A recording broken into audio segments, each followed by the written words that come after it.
again, violation of Article 14 of right to equality. You remove it.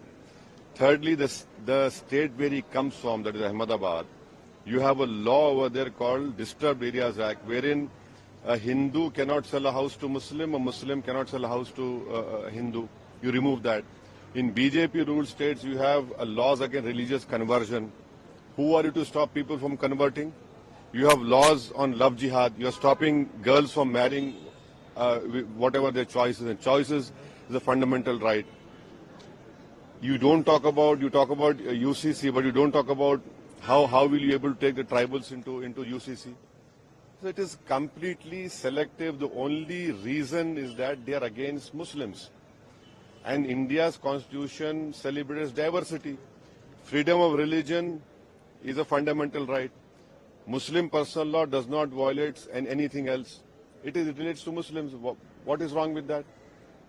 So they don't believe in diversity of India. They don't want to remove the laws which they have made in their own states, which are against the constitution. That is why it is very fashionable for BJP to blame Muslims for everything. That is the whole idea. That it clearly shows the discriminatory policy of BJP and Amit Shah. But sir, he is accusing Congress of this. I cannot speak for any other party, but I can speak for only myself and my party. Sir Hindi में sir इसी को हिंदी में अब हिंदी में सवाल कर लीजिए तो अच्छा रहेगा।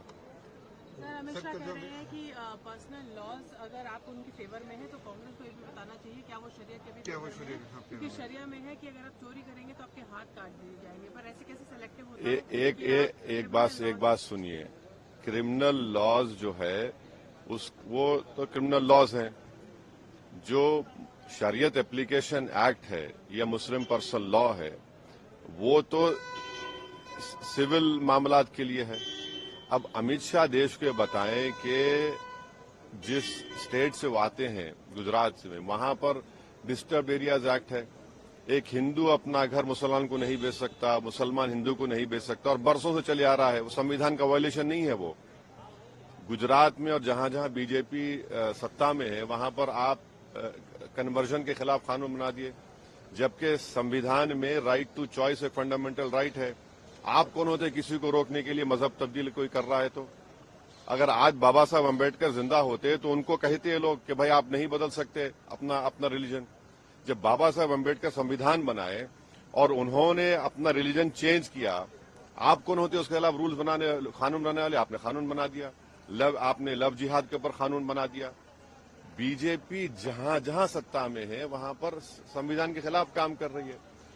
गोवा में बीजेपी की सरकार है, वहां पर कानून ये है कि अगर कोई 25 साल और 30 साल के दरमियान में कोई हिंदू महिला है, वाइफ है, और अगर वो इस उम्र के दरमियान में बेटे को जन्म नहीं देती है तो उसके हस्बैंड को दूसरी शादी करने का राइट है। उसको निकलवाइए।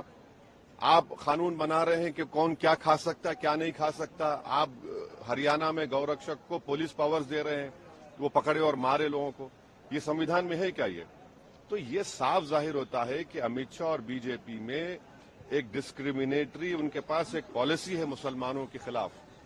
और भारत के संविधान में फ्रीडम ऑफ रिलीजन एक फंडामेंटल राइट है। आर्टिकल 26 में रिलीजियस डिनोमिनेशन को इख्तियार है कि अपने मजहबी इदारों कायम करे। तो ये दोनों फंडामेंटल राइट्स का वायलेशन कर रहे हैं। और क्या यूसीसी में सिर्फ डायरेक्टिव प्रिंसिपल का यूसीसी है? डायरेक्टिव प्रिंसिपल में यह भी लिखा गया कि भारत में तिरसों से सबको बांटा जाए। डायरेक्टिव प्रिंसिपल में भी कि शराब पर पाबंदी आयद कर। हमेशा शराब पर पाबंदी क्यों नहीं आयद करते पूरे देश में? चलिए करिए, क्यों नहीं करते आप? डायरेक्टिव प्रिंसिपल में बहुत सी चीजें हैं जिसका वो सेलेक्टिवली भूल जाते हैं उन चीजों को। सर संभल में जो लगातार अभी वो छोड़ दो। एक अम्बेडकर पे बोल दीजिए। अम्बेडकर वाले पे